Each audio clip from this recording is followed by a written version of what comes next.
My girlfriend said, I'm going to brunch with the girls, then posted stories with her ex all day. When I asked about it, she said, you're being controlling, he's part of the friend group now.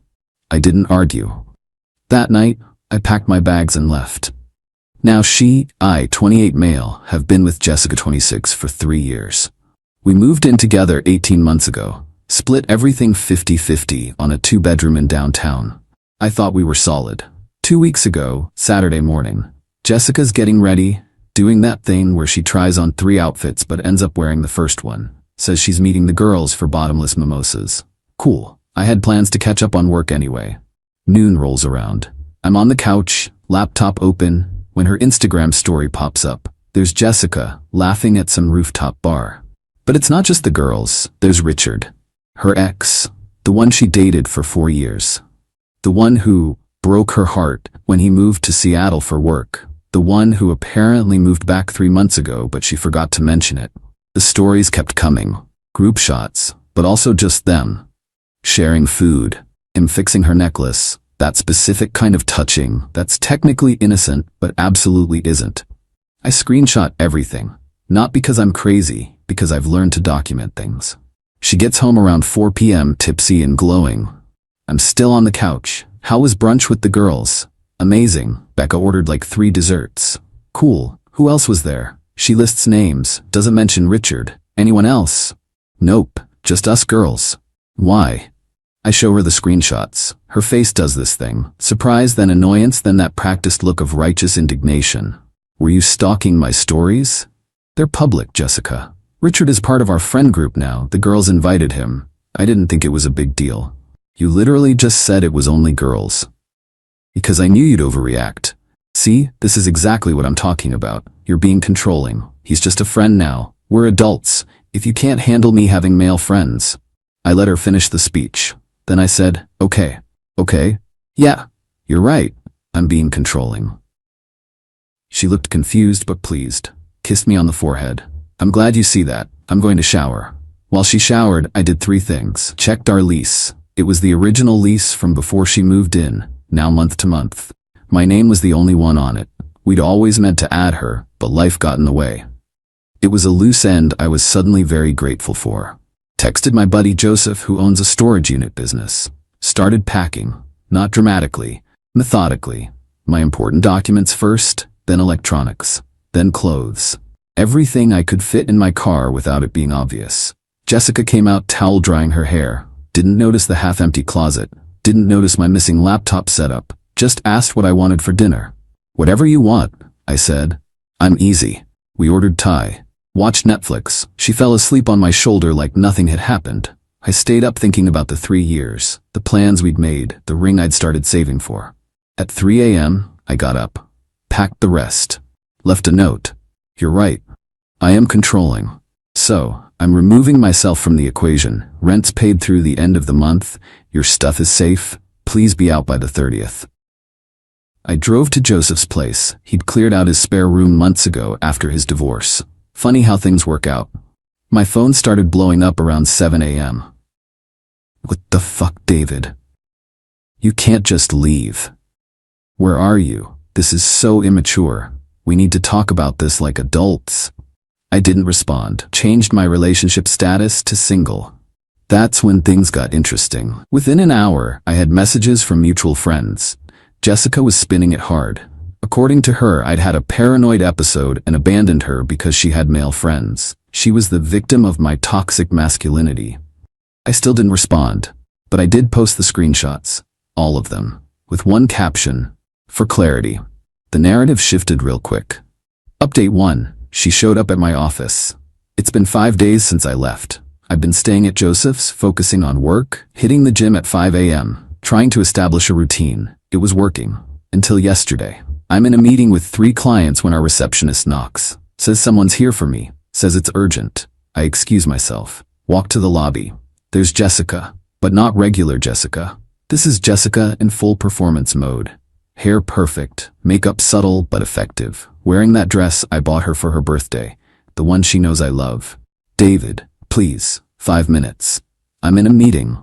I'll wait. No, you won't. Please leave. Her voice gets louder. You can't just ghost me after 3 years. We lived together. People are starting to look. My boss walks by, raises an eyebrow. Fine, 5 minutes. Conference room B. We sit. She starts crying immediately. Not loud, ugly crying. Pretty crying. The kind she can turn on and off. I'm sorry I lied about Richard, but you have to understand. I don't have to understand anything. He means nothing to me. Then why lie? Because I knew you'd react like this. Like what? By calmly leaving a situation where I'm being lied to? You abandoned me. I came home from work and all your stuff was gone. Do you know how that felt? Probably similar to how I felt seeing you with your ex after you said you were with the girls. It wasn't like that. The group decided, Jessica, stop. We both know what this is. Her tears dry up instantly. What's that supposed to mean? It means I'm not doing this. You have 3 weeks to find a new place. If you need help with deposit money, I'll transfer it. But we're done. You'll regret this. Maybe. But that's my problem, not yours. She stood up, smoothed her dress. You know what? Richard was right about you. I'm sure he was. He said you were insecure, that you'd freak out the moment I had any male friends. Is that what he said when he was fixing your necklace? Her face went red. She left without another word. I went back to my meeting, apologized for the interruption, closed the deal, pretended my hands weren't shaking. That night, the texts started again. But not from Jessica. From Richard. Richard, hey man, heard you and Jessica split. That's rough. If you want to talk, I'm here. I actually laughed. The audacity. I screenshot it naturally. I know things look bad, but nothing happened. We're just friends. She loves you, dude. Don't throw it away over jealousy. You there? I finally responded. If you're really just friends, you won't mind if I send these messages to your girlfriend? See, I did some digging. Richard isn't single. He's been dating some girl named Barbara for 8 months. Her Instagram is full of them, cute couples stuff. No mention of him hanging out with his ex. Richard. What girlfriend? Me. Barbara? Tall brunette? Yoga instructor? Ring any bells? Read receipts on. No response. 20 minutes later, Jessica calls 15 times in a row. I let it go to voicemail. The one she leaves is enlightening. You fucking asshole. You had no right to contact Richard. You're ruining his life over nothing. We were just friends. But clearly you're too pathetic and insecure to understand that men and women can be platonic. I feel sorry for whatever girl ends up with you next. She'll have to deal with your trust issues and paranoia. I'm done trying to save us. Stay away from me and my friends. Her friends, including the ex she was just friends with, who apparently has a girlfriend he forgot to mention. I forwarded the voicemail to my lawyer buddy, just in case. Update 2, the lease situation. Got complicated. Remember how I said only my name was on the lease? Well, Jessica found a loophole. Got a call from my landlord yesterday. Jessica contacted him, claiming she's been paying half the rent for 18 months, and that establishes tenancy rights. He called to give me a heads up, said his hands were tied, and he couldn't take sides. But he did say, in our state, that means you can't just kick her out. You have to formally evict, which takes 30 to 90 days. She's talking about getting mail there to prove residency. It's getting messy. You should protect yourself. He was right. Jessica was digging in. To prove her tenancy, she'd have to show proof of payment. I knew she'd use Venmo. I opened the app, my heart pounding. I have access to our entire transaction history. I scrolled back, and there it was.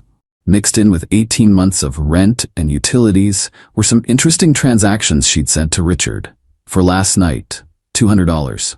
B-Day surprise for R, $150. Wine for the weekend, $100. All dated within the last 3 months. All during times she was supposedly working late or at her sister's. I did what I do best. I documented. I compiled everything into a neat little spreadsheet. Dates, times, claimed locations versus actual locations, money spent, lies told. Then I waited. This morning, Jessica's mom called. We always got along well. She's good people. Taught elementary school for 30 years. Doesn't bullshit. David, I'm not calling to take sides, but I need to know, is Jessica safe? Of course she's safe. Why wouldn't she be safe? She's been telling people you're stalking her. That you hacked her accounts. That she's scared. I see. I don't believe her for what it's worth. In 30 years of teaching, you learn to spot liars, even when they're your own kid. I appreciate that, Susan. Can I ask what really happened? I told her. Not dramatically, just facts. She was quiet for a long time. That explains Richard suddenly being around again. Yeah. David? Yeah? I'm sorry, I raised her better than this. You did great, Susan. People make their own choices. After we hung up, I felt lighter somehow. Validation from unexpected places hits different. Jessica must have sensed the shift in momentum because the texts started again. But now they're different. Less angry, more bargaining. Can we please just talk? I know I messed up, but 3 years, David. I'll go to couples counseling. I'll cut Richard off completely. Please don't throw us away. I didn't respond, but I did check apartment listings, found a nice studio downtown, month to month. Sometimes the best move is to just remove yourself from the board entirely. Then, plot twist. Barbara reached out. Hi, you don't know me, but I think we need to talk. Hey, yeah, I think we do. Can you meet tomorrow? Coffee? Sure. When and where? We're meeting in 6 hours. Should be interesting. Update 3. The coffee meeting changed everything. Met Barbara this morning at a Starbucks downtown. Recognized her immediately. She looks exhausted. The kind of tired that comes from finding out your whole relationship is a lie. She's already at a corner table when I arrive. 2 coffees in front of her. I got you a black coffee. Richard mentioned you don't do sugar. Richard talks about me? She laughs. It's bitter. Oh, he talks about you a lot. The insecure ex who can't handle Jessica having male friends. The controlling guy who made her miserable. The reason she needed a shoulder to cry on. Sounds about right? Yeah, except she pulls out her phone. I did some digging after you messaged him. She shows me texts. Dozens of them. Between Richard and Jessica, going back months, I had his Apple ID for Find My iPhone. Forgot I could see his messages on my iPad. The texts are damning. Richard, last night was incredible. David is working late Thursday. I miss how we used to be. Soon baby, and worse, way worse. Plans, promises, photos I really didn't need to see. How long, I ask. 4 months at least, maybe longer. He got a new phone in July, so that's as far back as I can see. We sit in silence for a minute. 2 strangers bonded by shitty partners. What are you gonna do? I ask. Already done. Kicked him out last night. Changed the locks. His shit's in storage. The code is his mom's birthday. He'll figure it out. Clean. What about you? Working on getting her out. It's complicated.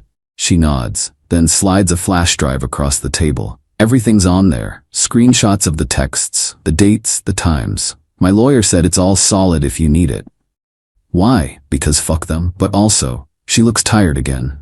Richard has been telling everyone you're some psycho ex who's stalking them. Jessica's backing him up. They're building a narrative. You need ammunition. Thanks, really. Don't thank me yet, there's more. She shows me Jessica's Instagram. A post from an hour ago. It's a statement, a long one, about surviving emotional abuse, about controlling partners, about finding the strength to leave. The comments are flooded with support. Hundreds of them. But here's the kicker. She hasn't left. She's still in my apartment, playing victim while squatting in my space. She's trying to get ahead of the story, Barbara says. Richard taught her that. Control the narrative first. Truth doesn't matter. Jesus, yeah. Oh, and David? That conference in Denver, she wasn't there. Neither was Richard. They went to Cabo. I have receipts. Literally. Richard saved them for his expense reports. We talked for another hour. Compared notes, built a timeline. It's worse than I thought. The gaslighting, the triangulation, the way they played us against each other. When we finally leave, Barbara hugs me. We're gonna be okay, she says. Might take a while, but we'll be okay. I drive back to Joseph's feeling vindicated, angry, empty, all of the above, but I also have a plan now, a real one. First step, lawyer. Showed him everything. The lease, the Venmo history, Barbara's evidence, Jessica's social media campaign. His response, oh, this is good. This is really good. He explained that a standard eviction is slow, but Jessica's public posts changed the game. We can't get an immediate eviction, but we can file for an emergency order to vacate. She's publicly claiming you're an abuser while simultaneously refusing to leave your shared and legally your domicile. That creates a legally hostile and untenable situation. A judge will see that. It's not about the infidelity, it's about the defamation combined with the squatting. How long? The hearing for the order will be scheduled within days. With this, we have a strong case, and David, start documenting everything. Every interaction, every post, every witness. She's escalating. People who lie this easily don't stop. He was right. By the time I got back to Joseph's, Jessica had posted again. This time, a photo of her at her apartment, my apartment, a selfie, talking about reclaiming her space and not being driven from her home by an abuser. The comments are getting wilder, people offering to come protect her. Others sharing their own survival stories. Then I noticed something. A small detail, but everything is in the details. In the background of her selfie, on the counter. A bottle of expensive whiskey, Richard's brand, and 2 glasses. A sloppy, arrogant mistake. She's not just staying there, she's entertaining. I text my lawyer the screenshot. His response is immediate. Document that. Timestamp it. That's Exhibit A for why the emergency order is necessary. She's not scared, she's celebrating. So here I am, it's 2 a.m. I'm in Joseph's spare room typing this out because I can't sleep, and I need to tell someone, anyone, how insane this has gotten. 3 weeks ago, I thought I was going to marry this woman. Now I'm building a legal case against her while she turns me into social media's villain of the week. But you know what the worst part is? I keep thinking about that morning. Before the brunch. When she was trying on outfits, laughing about something her sister texted, kissing me goodbye like it was any other Saturday. How do you fake that? How do you look someone in the eye, someone you've shared a bed with for 3 years, and just lie?